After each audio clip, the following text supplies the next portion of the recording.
everybody, and welcome. This video I am making for my studio. This is for new students that are maybe joining a little bit later, and also my beginner students, the younger ones, as well as some parental help.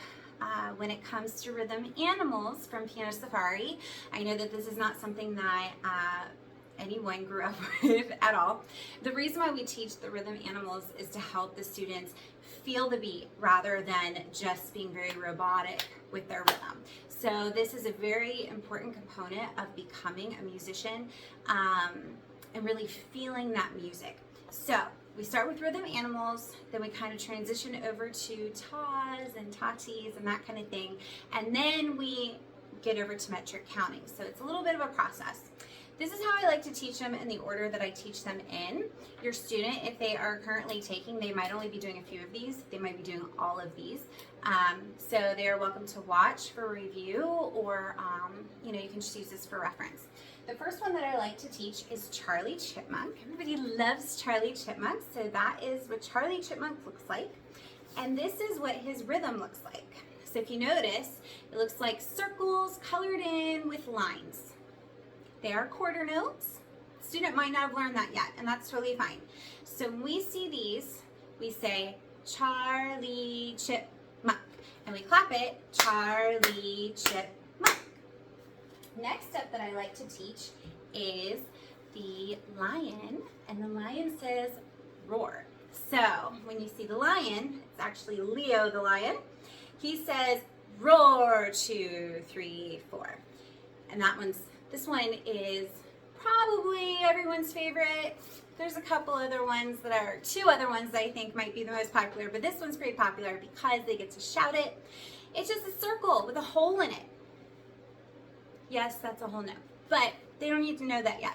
So we say roar, 2, 3, 4.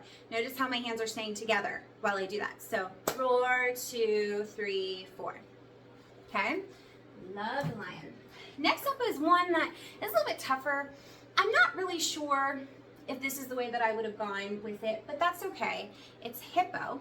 And if you say the word hippo, you want to say hippo, right?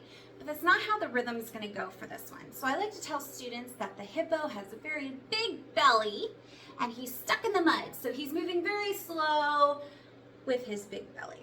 And we have two half notes. So they look very similar to the Charlie Chipmunk, but they're not colored in, right? When you have notes that aren't colored in, those are held a little bit longer.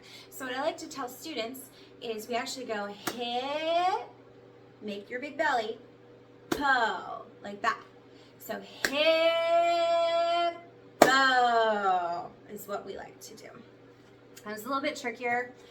Very worth it though, because in my experience, students don't like half notes no matter how old they are. So, love your half notes. Okay, next one up. This is the fourth one. There's 6 total.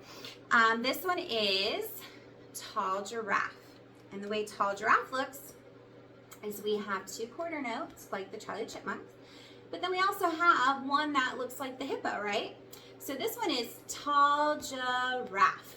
And the way that we would clap this one in my studio is we go tall giraffe. And I like to pull the hands down at the end. So I go tall giraffe, just like that. Okay, now we get to the fun ones. I know roar, 2, 3, 4 is super, super fun, but these are more fun, I think. So, kangaroo, right? Kangaroo, and you actually clap it the way that it sounds. There's no tricks like a big belly or anything like that. You just clap it the way you hear it. So, kangaroo, kangaroo, and it looks like this.